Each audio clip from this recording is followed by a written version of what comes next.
Average Joe's Drive-In is proudly sponsored by the Maine Cannababes. The Cannababes are a charity group of pro-cannabis women in the state of Maine who are bringing worthy attention to various causes throughout the medical cannabis community. This year, they launched their very first Maine Cannababes pinup calendar. All the proceeds from this calendar are going to worthy charitable causes. If you are interested in purchasing one or finding out more about the Cannababes, you can go to their website, www.mainecannababes.com, or find them on most major forms of social media like Facebook and Instagram. Please go and check out this group of wonderful people doing great things and helping out in the community. Once again, that's mainecannababes.com.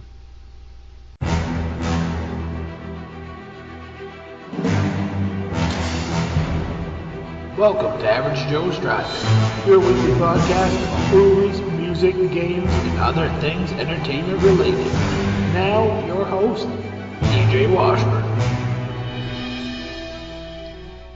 Hey everybody, welcome to Average Joe's Drive-In. I am your host, TJ Washburn, and with me is my very first international guest, Marc Watson, who is a Calgary-based author of sci-fi and fantasy. He's been writing for 20 years, had a number of short stories published, instruction articles, and comedic pieces for a variety of websites.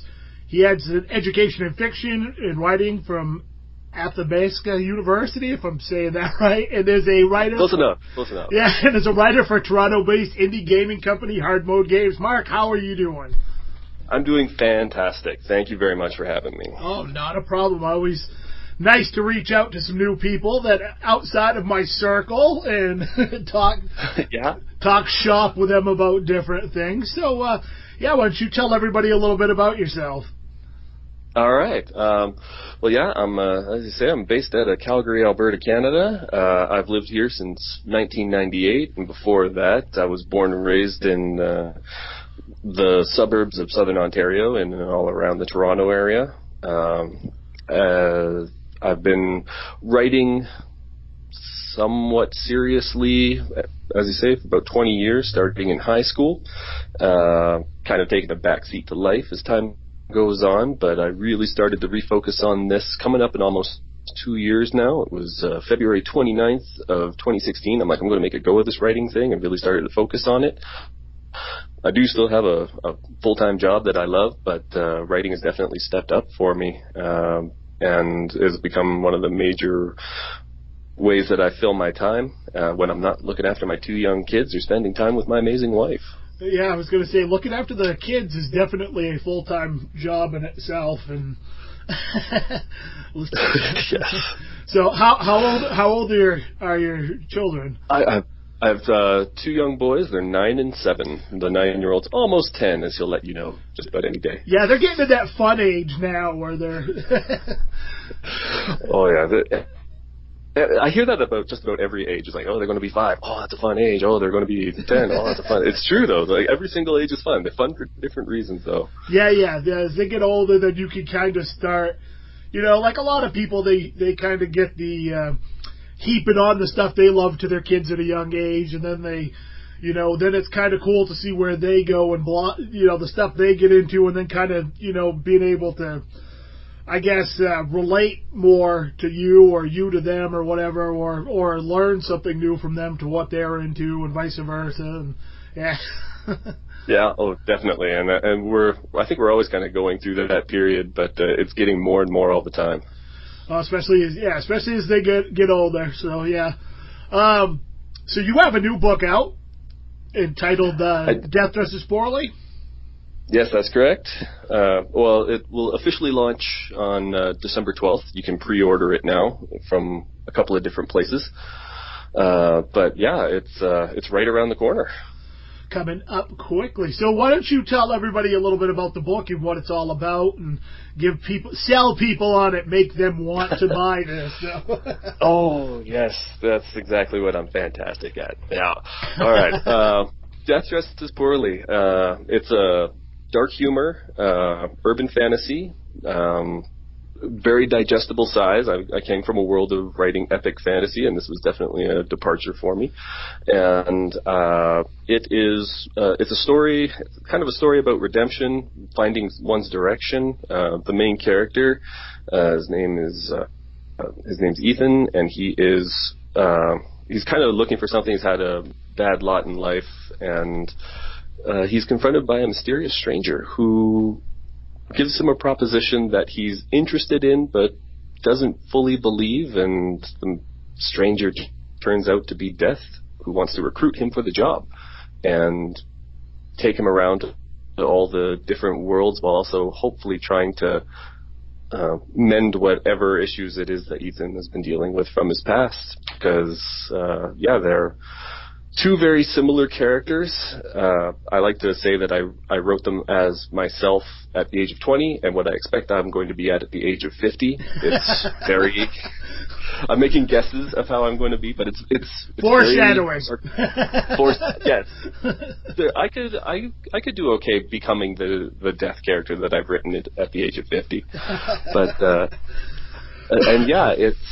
it's very dialogue heavy, something that I've never really done before. Very humor oriented, but I like to think of it as realistic humor. I'm not like attempting to write a joke that somebody is going to laugh at. I'm kind of organic. It just flows in the way the story unfolds. Yeah, exactly. It's not so much like when I'm talking with my friends, we say things that make each other laugh. We're not trying to tell a joke. We just say funny things. It's just something that kind of happens over the course of the conversation, and that's exactly what I was going for. Because it's primarily just these two characters kind of bandying back and forth. And the straight up truth is these two are both assholes. And it's just each of them trying to one-up each other in assholeness. So I have some experience in being an asshole. So I wanted to try and put that down on paper. Hey, we write what we know, right? I guess. That's it. Is the old saying that I've heard many, many times. We write what we know, so... Yeah, it definitely sounds like a very interesting concept, like the whole, and this day and age too, everything has been done to death, so when a kind of a different concept like that comes along, I think that stands out. And that sounds like really that sounds like something I would breed and be into, because I'm into those kind of quirky, not your average type of, sci-fi fantasy type things, so... And me too, and that's exactly where this comes from. Trying to put something else out in the world that was different, that I hadn't read before. Yeah, and that is definitely a challenge. So, yeah.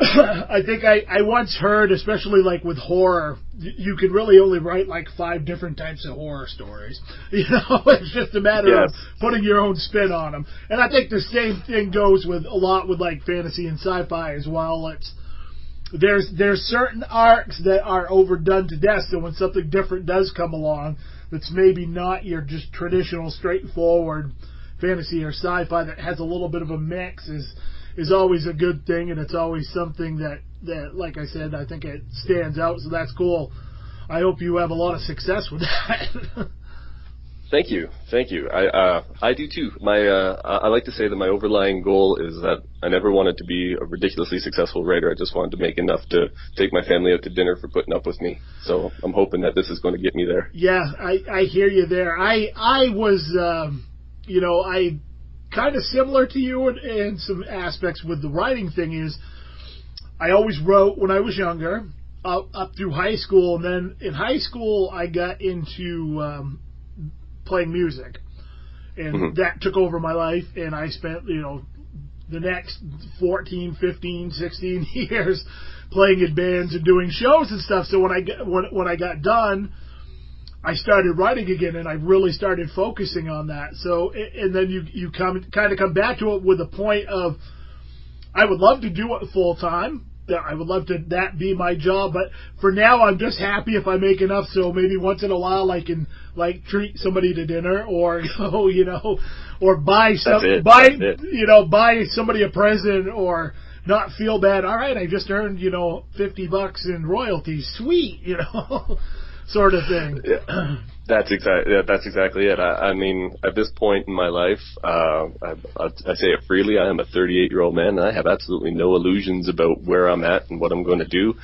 If I can put a story out into the world that somebody wants to read, then I'd say that I'm a winner at the end of the day. Oh, absolutely. I'm 39, so I definitely I hear you there. It's one of those things. Like it's nice to hear that people do enjoy your stuff, and I look at it this way, like I learned from my years of being in bands and doing stuff that things don't always necessarily work out the way we want, but there's little victories involved along the way. So if you look at the little victories instead of just focusing on that end goal, which is great to have an end goal and an ultimate goal to do something, but I think the success you have will project itself by, enjoying the little victories and appreciating those, and it kind of helps you further along, and in my opinion, it makes you more humble as well. So, absolutely, and it's a message I try and tell a lot of the young writers that I meet, because now I'm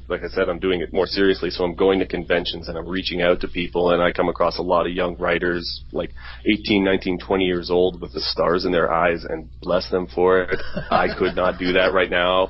There's no way. I'd be like, I wish, like, they're already planning, like, what part of the rich part of town they're going to move into once they sell their 50 millionth book. And I'm like, I appreciate their pie in the sky optimism. I do not share it. Hey, the world is built on dreamers. Dreamers are the ones that build the world, the way I always think, and it's great to have those, but at the age we're at, it's you have to look at things realistically as well. Yes. And we've definitely gone through those, you've definitely gone through those life struggles, and you've seen the things where you work in the 9 to 5, and you're going out and trying to do the things you like and make it, and doing that balancing act, and then you come to that crossroads where it's like, okay, I need to make a decision. Do I continue my artistic endeavors as going at it? Am I going to put all the chips in, or am I going to kind of do what I can do? And if the cards fall the right way and it happens, it happens. If it doesn't, then I'm going to, I'm just going to keep rolling with it. Yeah, and that's exactly what I'm definitely rolling with it, trying to force it out. I took a lot of inspiration from my grandfather, who was an accountant all his life, very smart man with money. He looked after himself, and he retired early so that way he could enjoy the fruits of his labor. And he was an amazing writer, and I've seen a lot of things that he's written, and it never went out there into the world. It was things that he'd share with friends and family, and that was where he had to draw the line. He knew that if he wanted to be successful and reach those goals at the end, he couldn't indulge in those things. And then when he retired and he had some time, and he did, and I read this stuff and I'm like, Grandpa, you're fantastic. But now, unfortunately, it's too late. He passed away a number of years ago, but I still have those, and I still keep them as a reminder that you can do both. You just got to find that balance, and how much are you willing to sacrifice to get to that point? And that's a great point, because anybody who writes knows how time-consuming writing is. Yes. Especially when you start working, when deadlines start coming in place, or you have, all right, I'm submitting a story for this, and the deadline is in 3 weeks, so I need to have this done. Then I have to do my rewrites. Then I need to do, my editing. Yes. I have 3 weeks to do this, so I know I'm going to have to spend X amount of hours every day on this, knowing, because I'm sure you're like me. I roughly know what my output is going to be in an hour, generally speaking. Mm-hmm. Yes. Yeah. I know I can hit about 1,200, 1,500 words if I'm really, really cracking. But most of the time, it's closer to 1,000. So. I plan on 1,000 an hour. If I get any more than that, I call it crazy. Oh yeah. Then there's those days where you're staring blankly at the screen, going, "I don't know what to do here. I just broke 200 words in like an hour, and I'm done for the day." Yeah. Yeah. Exactly. Yeah. I mean, it also depends on the day I'm having, because sometimes I really just kind of need that escape, and I'm going to force myself to sit down and stare at a keyboard for a bit just to get away from whatever crap it is I'm dealing with in my real life. Oh, art to me, whether it be music, whether it be movies, whether it be writing, that is an escape from real life. So it's your moment to kind of get in your own headspace in your own little world and do your thing. And it's such, people always ask me about that. It's like, you're 38. Why are you still doing this stuff? It's like, because I need to have that creative output to get out of my own skin for a minute, And yes, definitely. And writing is that for me now is what music used to be for me. I used to get on stage and I've told the story before on the show where I had a girl tell me she was scared of me after a show because I just was mean and scary and looked evil upon stage. And I'm like, I'm a giant teddy bear. I said, but I'm not me when I'm on stage. That's like a whole other persona. It is. It's a performance. And I think of writing the same way. It's a performance, but a performance of words on the page. So. Oh yeah, I mean, I admit that I'm an asshole. Am I as much of an asshole as my two protagonists in Death Dresses Poorly? No, I'm not. But everyone's got to strive for something. Right. I have goals. I want to get to this level of assholeness by 50. Yeah, exactly. I've got 12 years to make this happen. Is there like a 10-step program to being a bigger asshole? Possibly. The internet will teach us. I was going to say, all you have to do is go on Twitter or Facebook or any social media site, and you can learn by observing.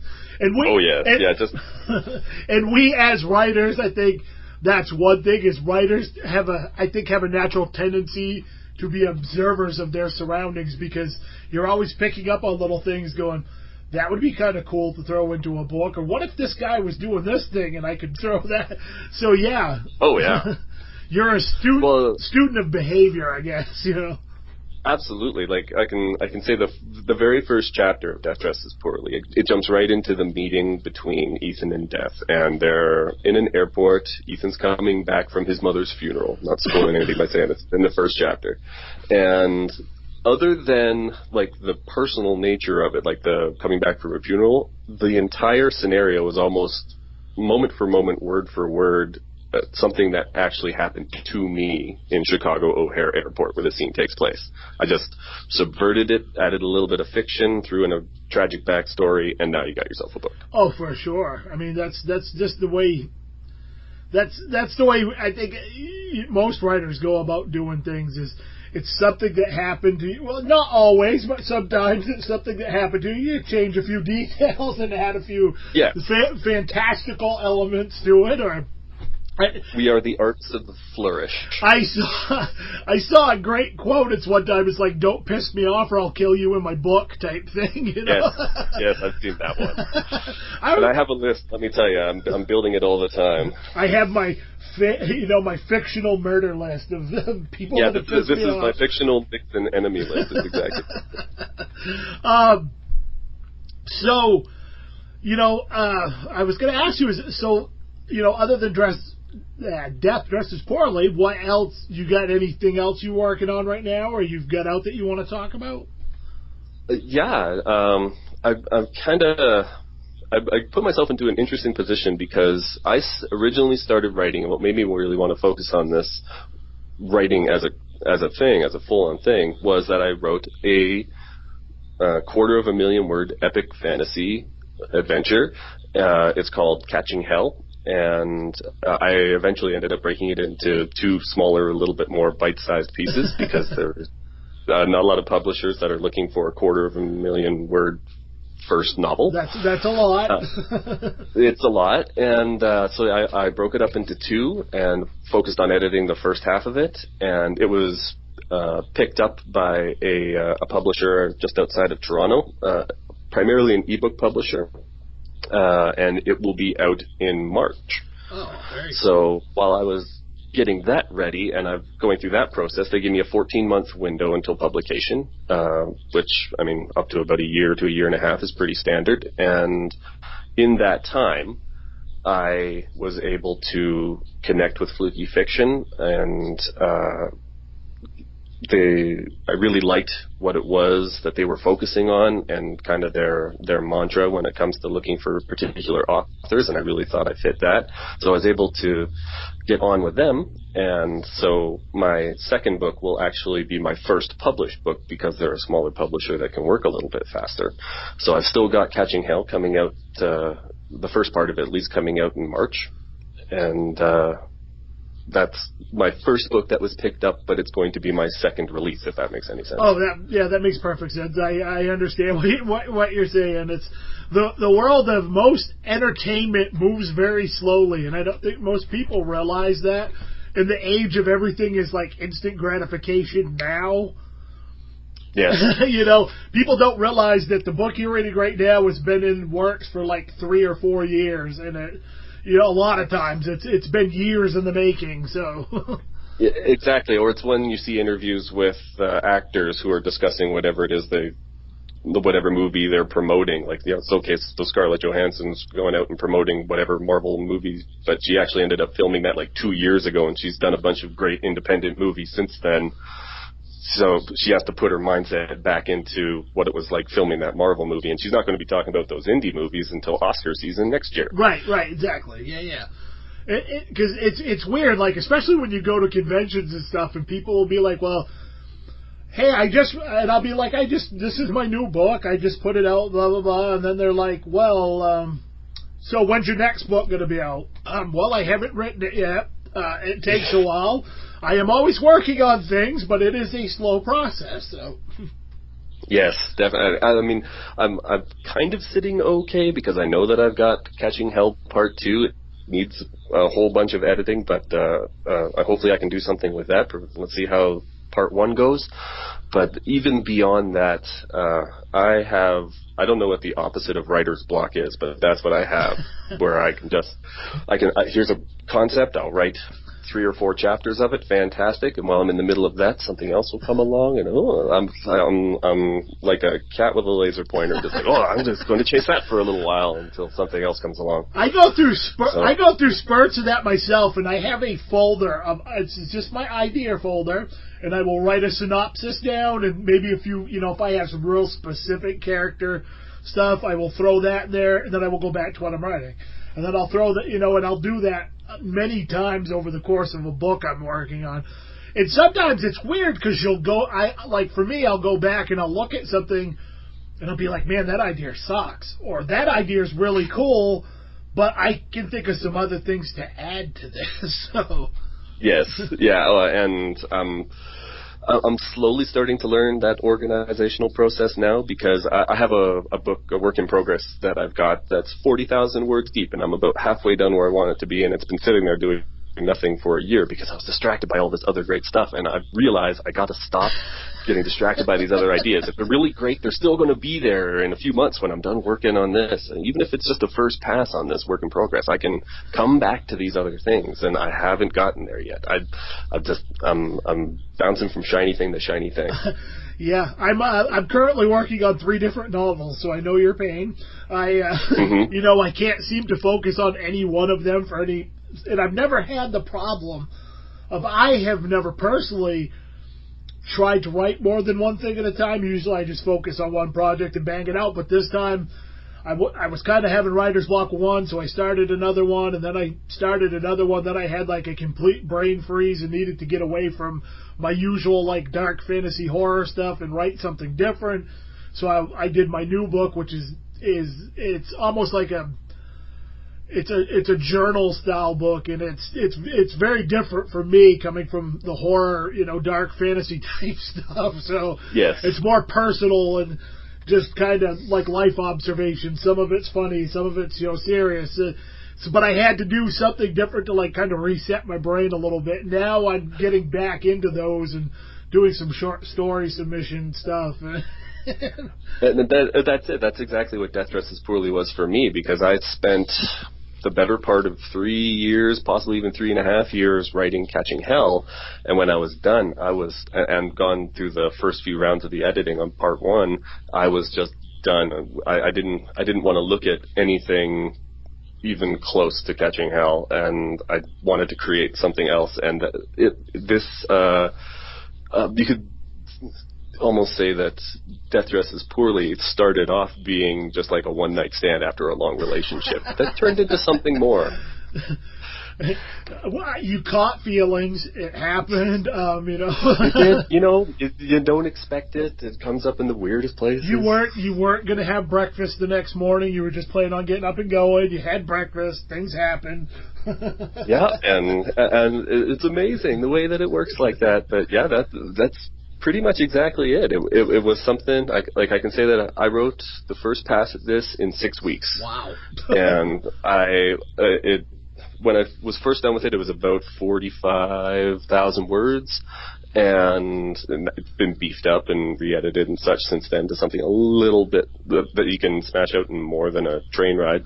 Yeah. But it really hooked me right away. I really wanted to write it. I really wanted to just escape the fantasy world that I had created with Catching Hell. Not that I don't love it. Now that it's been a little while, I can go back to it and be like, oh, okay, good. And I can get excited about it again. But Death Dresses Poorly was me getting a good idea and just writing as much as I possibly could. And I mean, with technology being what it is nowadays, I could get ideas. I could throw it down into some document up in the cloud, and I could pull it down during my lunch break at work. And I found ways to fill it. And like I said, I put it together in almost exactly 6 weeks. Oh, that's awesome, because I know for me, even most of my novels have been between 40 and 70,000, and they're like, they generally take me anywhere between 3 and 6 months to write that much, and that's... Yes, oh, absolutely, and they should. The only reason I think I got away with it with Death Dresses Poorly is because it's so dialogue heavy that it flows quickly. It's easier for me to get through that way.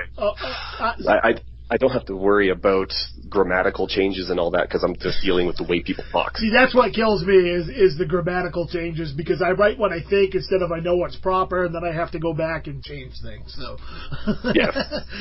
and I have never been a dialogue heavy writer. I'm very narrative in the way I tell a story. So, yeah, it's definitely, I find it much quicker. I get way more word output when I'm writing dialogue.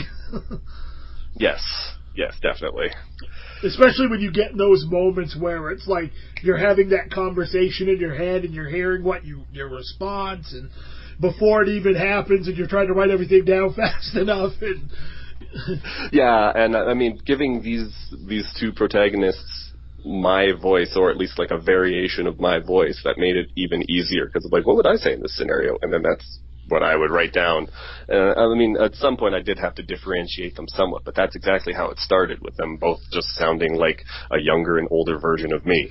So, and then I just adapted it as I needed to. It was a very natural process. Now, and that's the other thing too. And that's a question. I don't know if you've ever been asked this at like conventions and stuff. I've had a few people ask me. It's like, how do you give your characters different voices so they're not all sounding like different versions of you? And I'm like, that's a really tough question. So I'm interested to hear what your thoughts on this one. Oh man, as soon as I actually do that, I will let you know. Well, okay.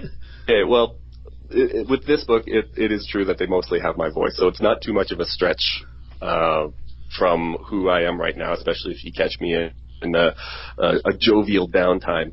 For the characters that I wrote in Catching Hell, the main character, well, I have two protagonists. They go through a tragedy of their home being destroyed. They're about the only people who are left. Young men, I'd never really pointed on their age, but I put them in about the 18, 19 years old, and they have to split up. They have to go on their own individual journey, and they plan on meeting up at the end. And one of them absolutely has my voice when I was about that age, probably thrown through the filter of the excessive 90s anime that I used to watch. And for the other one, it's absolutely somebody that I know, a friend of mine, who I've tried to follow his voice as it is in my head, and then again just adapt it down. So to answer your question, I think for me it's finding what it is that I need that character to do, paralleling it with somebody in my life, friend, family, enemy, doesn't matter. Right. And finding a way to incorporate those two things. So I could say, yeah, I got my buddy Billy in real life, and this character is a lot like him. So what would Billy do in order to save the world from a robot army? And just kind of go with it that way. Yeah, that's a much more eloquent way of putting it than I do. I'm usually my way of thinking on that is usually it was like, well, I try to put myself in the headspace of somebody else, you know, a real person, and kind of think like how would they think, or almost using like a detective's mindset, I guess, you know, is how I try to describe it. I said, but for everybody, I think it's different. Some people just have that natural ability to summon up another voice, you know, summon up that other voice and get it, you know. I'm not. I have to think really hard sometimes. Same with me. Like I said, as soon as I figure out exactly how to give someone their own individual voice and completely manifest this never-before-seen character that draws from absolutely no source that I'm familiar with but is there on my page, I will let you know. I'll let the world know. Yeah. I will shout it from the rooftops. To me, there's a few authors that I really like that I think I don't know. To me, I think they have that ability because all the books I've read, the characters are very, for the most part, very unique. Stephen King is one of them, and the other is R.A. Salvatore. He's, you know, those two authors. Anything I read, the characters feel like their own separate people. You know, you can read any of their books and the different characters don't, to me, feel like characters from other books, or, you know. Having read just about everything King has ever done, which I guess is really good in an interview that I'm doing for someone in Maine, since I think it's I used to live right down the road from him. I've met him a few times. He was very pleasant when I met him. Met him at the store, you know, just talking sports and. Yes, and Lord knows he loves it. He makes no bones about it. Yeah. But even R.A. Salvatore, like these are people who possess a gift that I don't have. I'm not going to pretend that I have it. I'm not going to try and fake my way through it. I'm going to try and give them my own voice because that's the message that they have been promoting the whole time. Find your own voice and put it forward, and that's all I can do right now. And absolutely, it's worked out so far. Absolutely, and I think that's another great piece of advice for young writers. You know, emulation is the highest form of flattery, but if you want to get somewhere, you need to kind of find your own way and your own voice, because emulation's only going to get you so far, and then you're going to either get stuck or you're going to get thrown into the category of you're a clone of this author. And it's very difficult. Yes. And it's very difficult. In being from Maine, the first thing most people bring up, because I write horror and I'm from Maine, is, well, you must be like Stephen King. I'm like, I wish. Not even close to that level of... you know, he is in his own stratosphere as far as writers go, as far as I'm concerned, you know. He's the high bar for the fiction writer, and we all acknowledge that. And I mean, I was going to say, I'm an epic fantasy and like dark humor writer from Calgary, Canada, and the Stephen King comparison will still come up, and I'm like, well, no, because he's his own thing. But King worked really hard, got to that point where he was so immensely successful that it was perpetual motion. And then, like, it was a great message for a long time, and then J.K. Rowling happened and met equal levels of success on her very first book. And I don't know how to sell that to the young authors in the crowd, because I'm like, well, okay, well, here's two extremes, two successful, two world-building authors who have done very well with what they've done. One worked his way up with all the right education and put his works in the right places and did the right thing, and the other one went like a mad dog, tenacious, making sure that she could get this manuscript into all the eyes that mattered, until finally someone took a chance on it and it exploded. So you've got the two different sides of it, and every other author kind of falls somewhere in between. Oh, exactly. I was just gonna say that. Good, good point. Yeah, I think, yeah, exactly. I think most authors, one out of every 100 might, achieve that really weird insta success, as I call it, where their book takes right off. Or it's probably even high, it's probably more like 1 out of 1,000, really, truthfully. Oh, yeah. Yeah, and even then it's a question of what are we calling success? Like, I sold 1,000 books. Like, to me, that'd be fantastic. I'd consider myself a success if I could sell 1,000 books. My first book, I think I've sold, honestly, I've probably sold between 500 and 600 copies, and to me, that's a success because absolutely, I did my first book as a challenge to myself just to write a book. Because I had written a book in high school back in the days of the 3.5 floppy drives, and half the middle of my book got erased because the disc was corrupted, and so I never got to put that book out or really finish it. So going roughly 15 or 16 years in between writing a book, my goal, I started it just because I wanted to write a book. I didn't even have aspirations of necessarily putting it out. It was just I wanted to write it. So, to me, to sell that many copies of it and have people really seem to like it, to me, that's success, It is. It's huge success, and a lot of young writers don't understand what that 500, 600, 700 copies, how much of a success in this industry that is, and that is massive. That is 500, 600, 700 sets of eyes, plus whomever they might happen to loan it to or send it off to book exchanges. Oh yeah, the people you don't even know about. Book, right? Yeah, the people you don't even know about. Exactly. So out of that 700, maybe you're looking at, let's be generous and say 1,000. So there's 1,000 sets of eyes on that book that you have put a story in their head, which is the biggest thing for me, is putting the stories that are in my head in other people's heads. Man, 1,000 people, that's a decent sized small town on the Canadian prairies. I mean, that's good. That's more people that are in I think that's slightly above the number of people in my hometown. So exactly. I like to play like I know what I'm talking about, but Calgary at like 1.1 million people is the smallest place I've ever lived. Wow. So this is my small town right now. I've lived in Vancouver and Toronto up to this point, and yeah, it's a different mentality for me, but it's still a city of 1 million people. So yeah, that's for me, like I lived in Bangor, which is one of the second largest city in the state of Maine, I believe, and it's you're not even talking 500,000 people. I don't even think in Bangor. So Maine is a very small. Maine's a very small state. There's only like 2.5 million in the whole state. So it is. I mean, I drove across it in half a day once. It was beautiful. Everything that I saw. I stopped for lunch. It was great, and that is the one and only story I can tell you about Maine. Yeah. No, I love it. I love the peace and quiet, and I live in a small town where I have the advantage of half an hour. I am in. I work at a college, so 30 minutes for me, and I'm to my job, and there's 1,200 people or 12,000 people, 13,000 people there.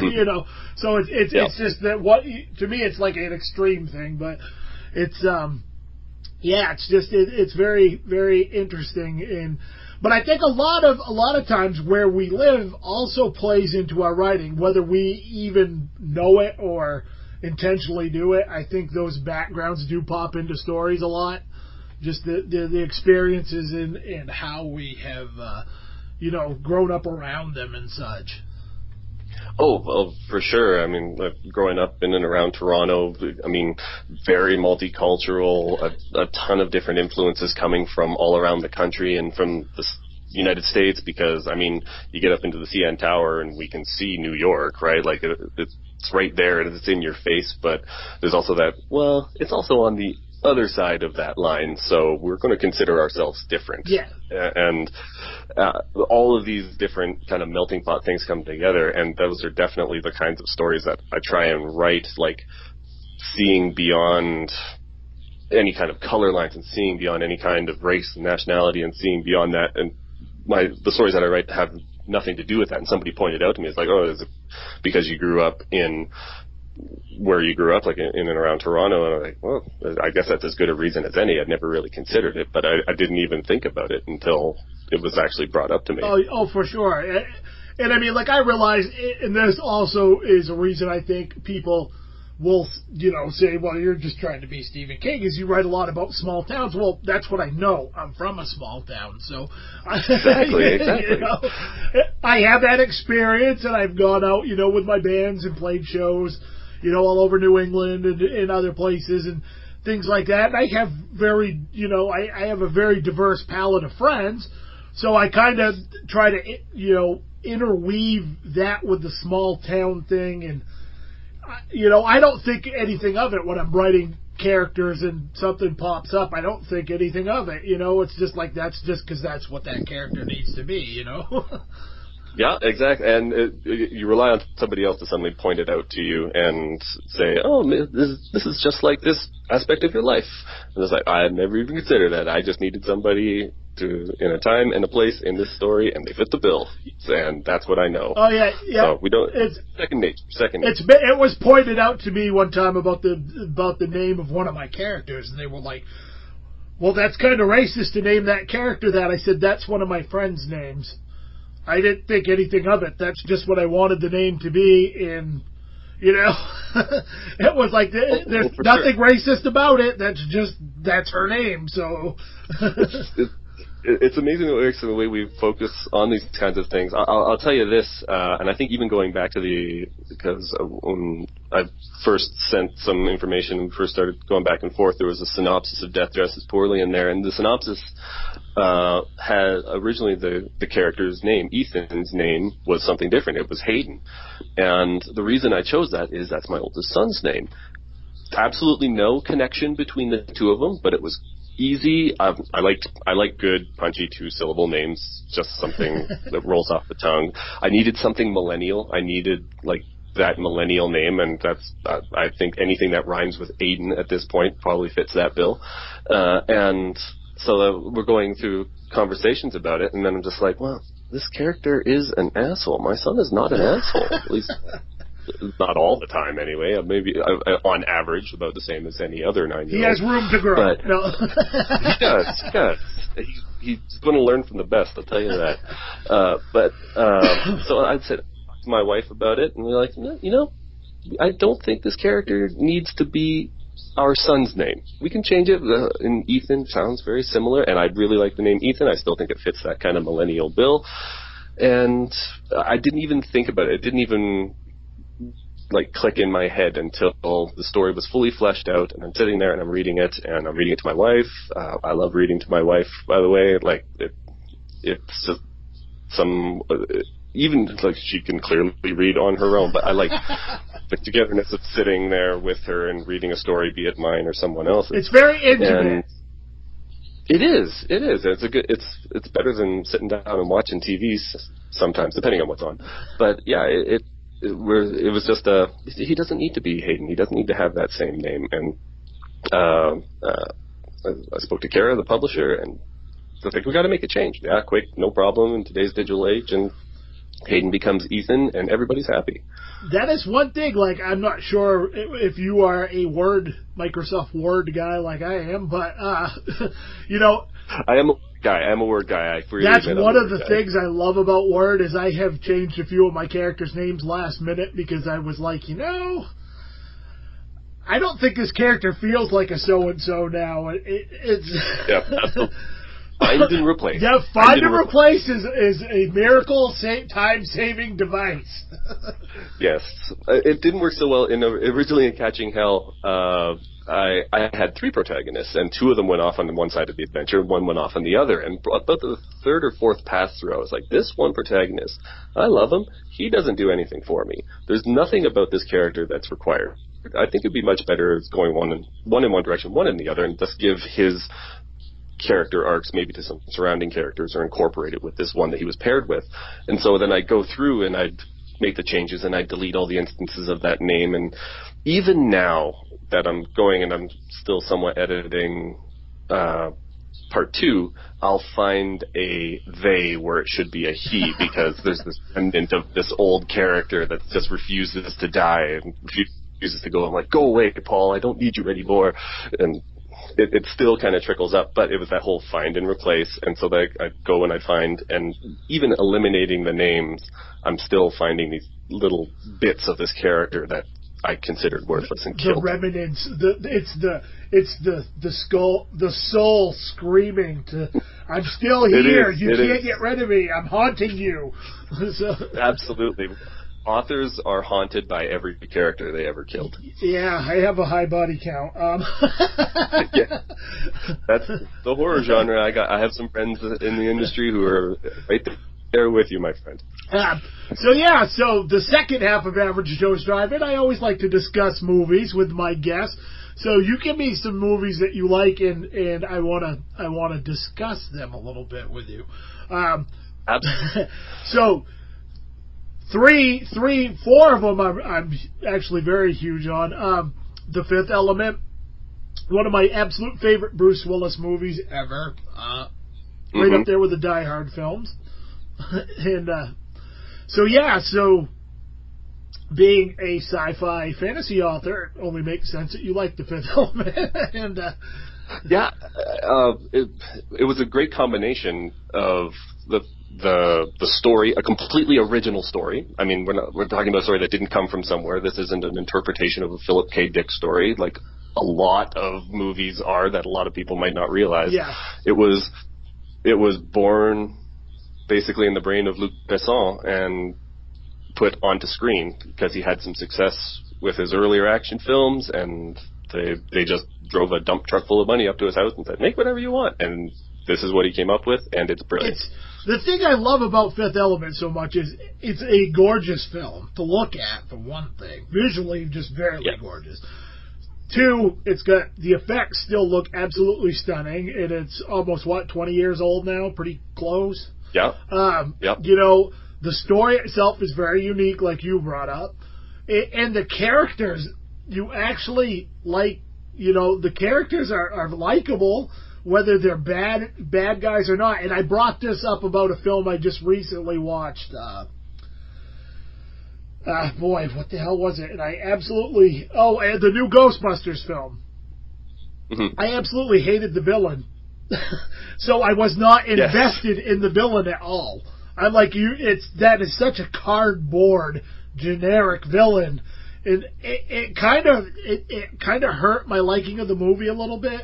I did like it, but not as much as I probably would have if they had just taken that character completely out and gone a little bit of a different route. But I think that the new Ghostbusters movie is one of my textbook definitions of wasted comedy potential. So much goodness came together, and that's what we got. And I still laughed. I enjoyed the movie. If it was on TV, I'd probably watch it again. But I completely agree. Like, if they have no decent conflict to come up against, then it's just 4 people in Chris Hemsworth spotting one-liners. And I was discussing that with my buddy of mine about that. I said, there's some great female. I love Kate McKinnon. Kate McKinnon is great. But Hemsworth to me stole the show as far as the comedy part of it went with his one-liners. That to me was one of the funniest parts about the film. Yes, and I really think that's why Ragnarok ended up being the way that it did. And I'm so glad it did, because I just watched that, and oh my god, I love that movie. So, like, you had this character who was originally directed by the most famous Shakespearean actor-director of our generation in Kenneth Branagh, and that's what they were going for, and that's not who Chris Hemsworth is. And so they play into his hand more and allow him to stretch his wings in something like Ghostbusters, and you get Thor Ragnarok. And I actually brought that up in when I did my review on my last review episode of the show. I was like, I think that's why I like that better than either one of the other 2 Thor movies. And honestly, it's right up there with any of the Avengers films, or if not higher than some of the Avenger films. And a lot of it was because they finally, I thought they played to his comedic, when you do comedy, people that I know that do comedy just seem to have a natural rhythm when it comes to comedy beats and just being able to deliver those lines. He has that. Mm-hmm. And I think they really let him showcase that in the new Thor movie. And but like, I think you're right. I think Ghostbusters maybe broke down that little door of the not just playing the studly action hero. I can do other things. Totally. Absolutely, yeah. And allowing him to branch out that way. I mean, all three of the Hemsworth brothers have definitely cut their own little niches in whatever it is that they're doing, and they tried to pigeonhole Chris into stoic, handsome leading man, and it didn't work, and now finally he's breaking out of that. And the director of Ragnarok also directed a movie called What We Do in the Shadows, which I absolutely love. And so it worked out great that they had a director that was able to recognize that comedy aspect. But the film itself was gorgeous, and the action sequences are great. And like I said, I love that movie. That was easily so far one of my favorite movies of the year. So, well, I like to say this about Taika Waititi, who directed it, who was also a co-star in the Green Lantern film with Ryan Reynolds. And being in that film, Taika Waititi learned exactly what not to do with an epic science fiction-y based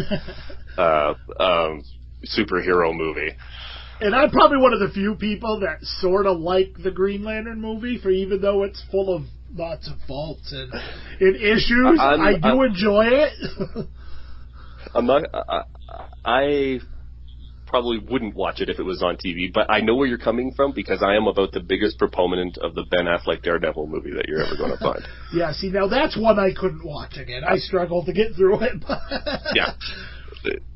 You didn't watch it the right way in the first place, I think, is what the problem was. You gotta approach it a different way. There's something about that time and place, and barring anything that's going on at the moment right now, I've always maintained that I am a Ben Affleck fan, and I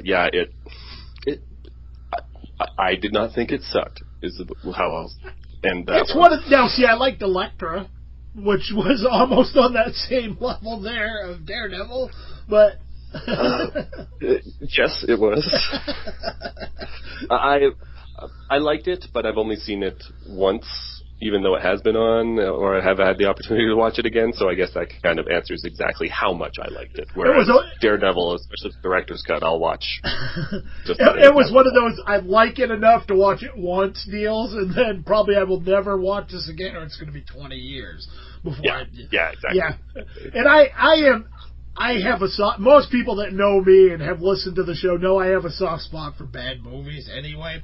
But I'm a huge fan of. I take it that seriously.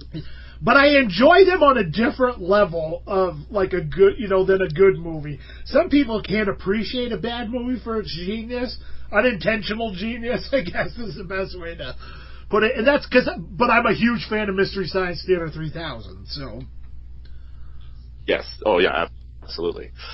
Yeah, you have to have a certain tolerance for a good bad movie, and otherwise you don't appreciate a good movie when you see it. And I think that's why I like Mystery Science Theater 3000 so much, is because when I watch bad movies, I often think of just funny things that I want to say, or, no, that's stupid, why is that character, blah, blah. So that's why that show, I think, connected with me. So if you just those bad movies and that whole thing there. But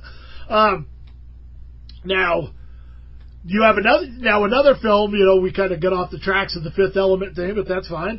Well, it's all movie talk, and that's how things roll on this show. But now Dogma, you have Dogma in there, and bless you for having Dogma on there, because that's like one of my favorite Kevin Smith films, and I think it's severely underrated. Yeah.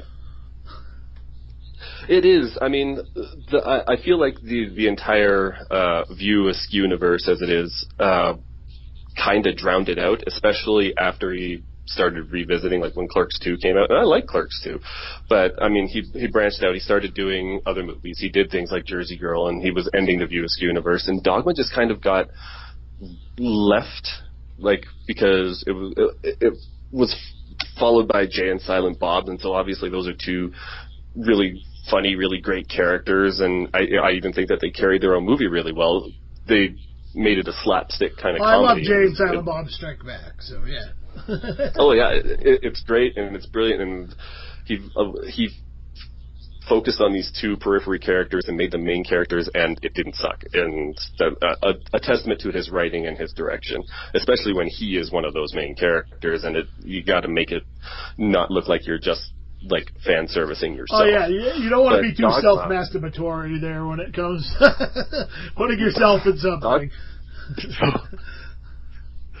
And for Dogma, for me, it was a movie that was hilarious. It came out at a time where I was forming my personal opinions about things like religion, and I was also forming my opinions on things like movies and well-written stories. And I had seen I'd seen Clerks, Mallrats, Chasing Amy, and I love them all for their different reasons. But to combine those two, you also have big stars in it, and the way that he picks it apart, and he admits that he's a religious man and he's spent more than enough time in church, but to be able to subvert that and send the message that he wants to send out without offending anybody who isn't bound to get offended anyway. Like, if you go into it with an open mind, regardless of if you're a religious person or not, Dogma,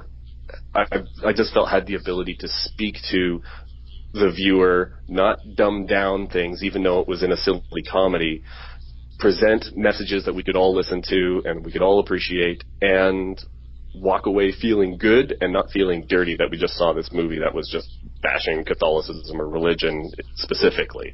It played to a lot of audiences, and I think that it did a great job of not demeaning any of them, while also being a really funny and really enlightening movie. Oh, I absolutely agree with you 100% on that. And that was his...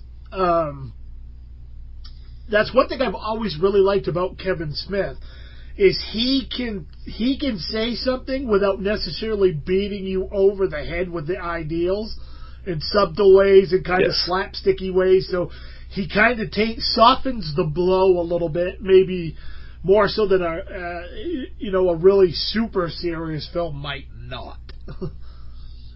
I like to say that I think Kevin Smith films are they're like a good subversive stand-up comedian just told over the story of a movie. Kevin Smith has a message that he wants to deliver over the course of a movie, or at least I'll say that he did, perhaps not as much with some of his recent work, but he wants to stand up and deliver a message in a George Carlin-like way. I was just going to say, he's very Carlin-esque in the way he delivers things.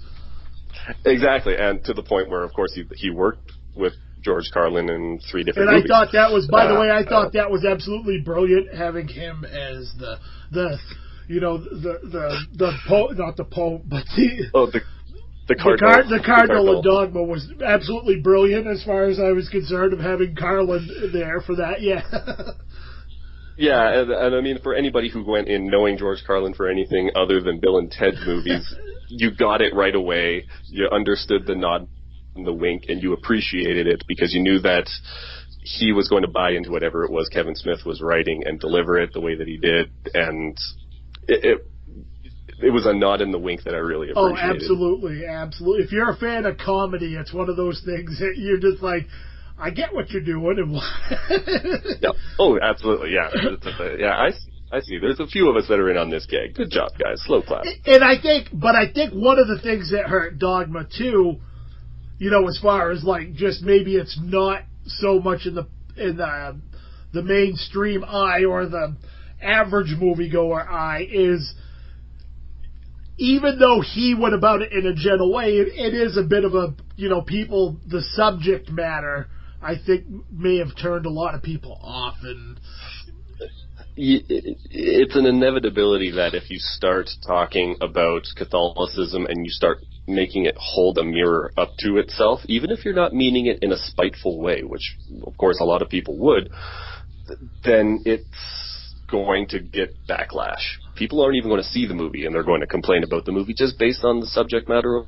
They see the picture of the statue of Buddy Jesus, and instantly people are offended. Exactly. Yeah, but that is not nearly solemn enough to be my Jesus. I disapprove of this movie, and I am unleashing the full wrath of my my church against it. Yeah, coming from a small town like I do, it's a lot of very religious people. You hear a lot of criticisms like that without people never even seeing it.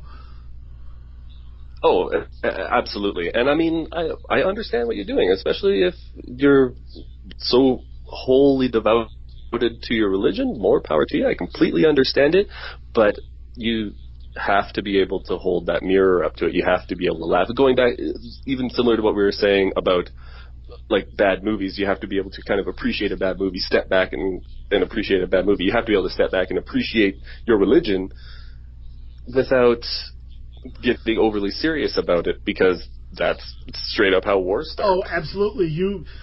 I think, personal opinion, but I think any human being has to be able to step back and look at yourself in the mirror and realize that you may not always be right, and there needs to be a little bit of a level of humbleness. You can go extremes with humbleness, as like anything else, but I think one thing to growing as a person and looking at things maybe from an outside point of view is you need to be a little bit humble about yourself and whatever it is aspect of your life that you're looking at, and realize, okay, maybe I'm not 100% right, or maybe this person has a valid point about this, and I'm not going to get pissed just because it's different than mine. Exactly. I freely admit that I met and married a good Catholic girl, and she comes from an amazing family. I'm one of those rare people who loves his in-laws very much and loves to see them, and the whole family, great big family. Not to touch on a stereotype, but it is a gigantic Catholic family, and they're all amazing, decent people. They were all raised right, because I haven't met one of them, be they still a practicing Catholic or not, who isn't willing to laugh a little bit at just religion in general, or listen to other people's opinions. They're not so bogged down in their own dogma that's what they call a callback.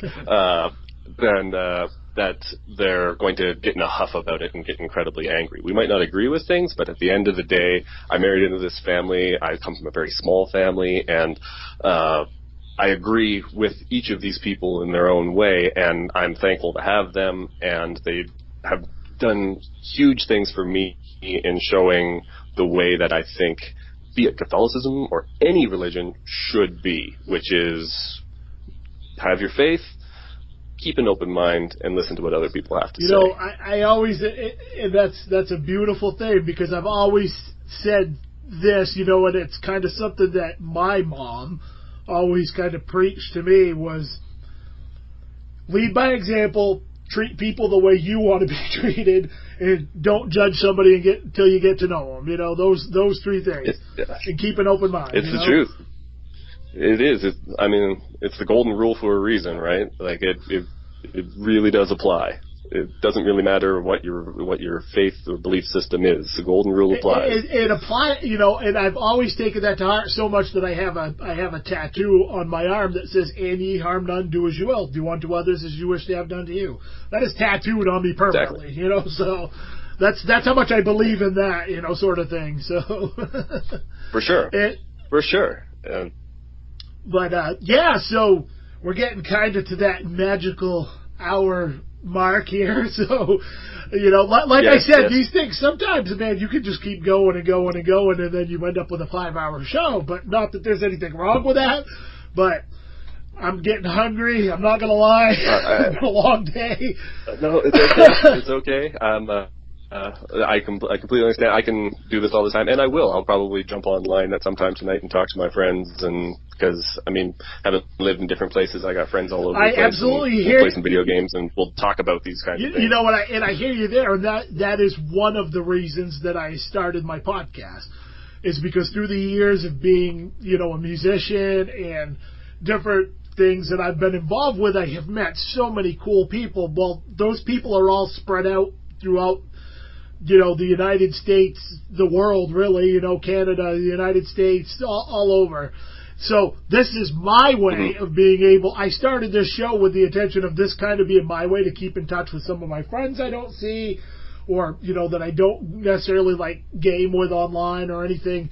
So, it's because I like, I feel very lucky that I have a very awesome group of friends that I can discuss stuff with, and everybody's pretty much, for the most part, pretty open-minded. So it's always good to be able to have those. Find those people. Absolutely. But before I wind things down, tell people where they can find you and your work and stuff online. Yeah, absolutely. You can find me at marcwatson.ca. It's M-A-R-C. I am in absolutely no way French. My dad just thought it would be a great way to differentiate me from all the other Marks that were being born in the 70s. But yeah, marcwatson.ca. You can find me on Facebook at facebook.com/Mark Wrote a Book, just one word, Mark Wrote a Book, or on Twitter at WriteWatson. And when it comes to Death Dresses Poorly, you can find that right now on Amazon. There's the 99-cent ebook pre-order that's going on right now. The book itself is going to be released if you really got to have that paper in your hand. I know a lot of readers appreciate that. That comes out on December 12th. That's when the orders are going to start to flow through. Ahead of time, you can pre-order from my publisher, Fluky Fiction has an Etsy shop, so that's etsy.com/shop/flukyfiction, and so right now they're doing a $8 per book pre-order plus free shipping with the code FreeShipWatson. Again, all one word, and those are all the places you can find me right now. When Catching Hell comes out, that will be available, exact date to be determined, but that's going to be in March, and that is going to be from Double Dragon Press. And that will be in just about anywhere and everywhere you can get an ebook. It will be there. Oh, very cool. I'm going to make sure I order a copy of Death Dresses Poorly, because that sounds like a fascinating book. So, and I think it's something I definitely would enjoy. So. It is. It's easily digestible. I think it would be right up your alley, especially if you're looking to put a smirk on your face without it being forced on you. Which I hope comes across. That's the best way. But before I go, I want to thank my sponsors, the Maine Cannababes. The new calendar is coming out in December, so you still have like a week left to get your pre-orders in. And that you can find them at mainecannababes.com. All the proceeds from that go to helping out for charitable causes. They just did a big event last night, and they were just on an episode of Weedakit talking about what's going on with that stuff. So they're very, very cool people doing very awesome stuff. I'd like to thank everybody that listens to the show, tunes in. You can find me online at www.thomaswashburnjr.com. Facebook at Average Joe's Drive-In Podcast, Instagram at Thomas Washburn Jr., Twitter at TWJ Author, and you can also find me on Amazon at Thomas Washburn Jr. Thank you, everybody, for listening to Average Joe's Drive-In. I'd like to thank Mark for being on the show and chatting with me.